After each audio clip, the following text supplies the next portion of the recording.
Ագնեսա Խամոյան։ Շնորհակալ եմ, պարոն Մկրտչյան, ներողություն եմ խնդրում, բայց պետք է շեղվեմ քննարկվող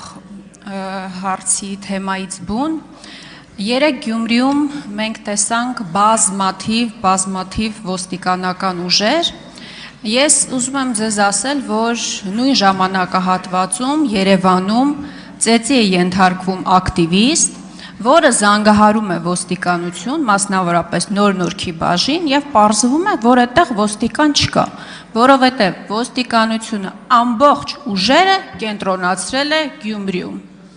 Եվ քաղաքացին ծեծված, ստիպված իր ոտով գնում է ոստիկանության բաժին հաղորդում ներկայացնելու։ Ես ուզում եմ հասկանալ, ինչպիսի տրամաբանություն է գործում ոստիկանությունում, որևէ դեպքի վերաբերյալ բաշխում, տեղաբաշխում ոստիկանության զորքերի իրականացնելու համար։ Փաստորեն Երևան քաղաքը բառիս ուղիղ իմաստով անտեր էր մնացել երեկ, որովհետև քաղաքական իշխանությունը քաղաքական հարց ուներ լուծելու Գյումրիում։ Շնորհակալ եմ։ Շնորհակալություն, Տիկին Խաման, նախ ձեզ վստահեցնում եմ, որ Երևան քաղաքը եւ Հայաստանի Հանրապետությունը որևիցե վարչական տարածք անտեր չի մնացել ոստիկանության տեսանկյունից եւ երեք եւ մնացած օրերին։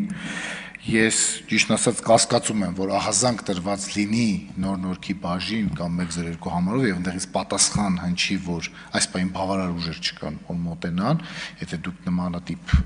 փաստեր ունեք, խնդրեմ դա տրամադրեք մեզ։ Իսկ մնացած առումով նշեմ, որ ոստիկանական ուժերը ցանկացած միջոցառման ըստ անհրաժեշտության ներգրավում են թե մարդկային ուժերը, թե այլ տեխնիկական միջոցները համապատասխան հաշվարկների հիման վրա։ Եվ այս հաշվարկների հիմքում դրվում է միջոցառման բնույթը, մարդկանց քանակը, վերջիններից վարքագիծը կամ ընդհանուր տարածքը, իրավիճակի բարդությունը, ագրեսիվ մարդկանց քանակի մասնաբաժինը ընդհանուր մարդկանց մեջ եւ ըստ այդմ իրականացվում է հաշվարկ, որը որովել եւ իրականացվում է ծառայություն։ Շնորհակալ։ Արձագանք։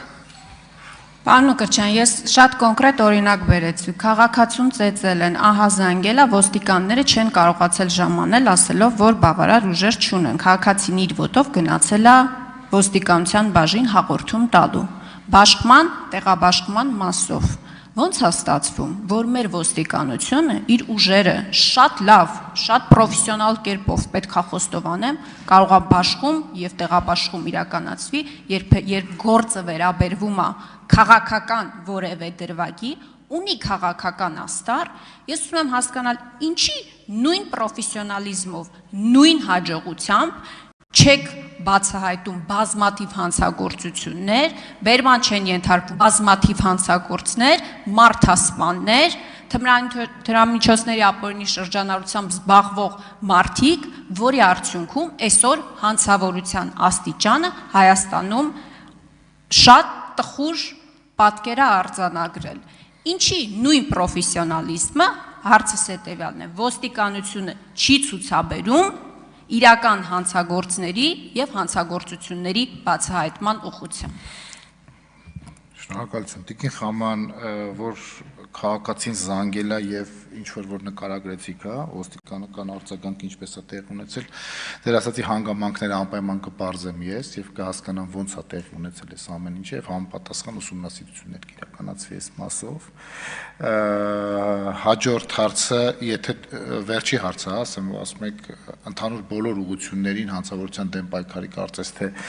անդրադարձակ, եթե խոսեմ այդ մասին շատ երկար կխոսեմ, որտեղ ունենք տարբեր ռազմավարություններ, երկարաժամկետ կտրվածքով եւ մարտավարական գործընթացներ, թե ինչպես է ներկայումս ոստիկանությունը իրականացնում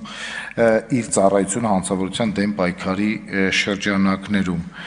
եւ ոստիկանության արձագանքը առհասարակ չի բխում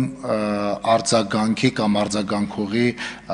քաղաքական հայացքներից կամ քաղաքական դիրքորոշումից։ Սովորաբար արձագանքման առաջնահերթությունը տրվում է ըստ իրավիճակի վտանգավորության։ Շնորհակալություն։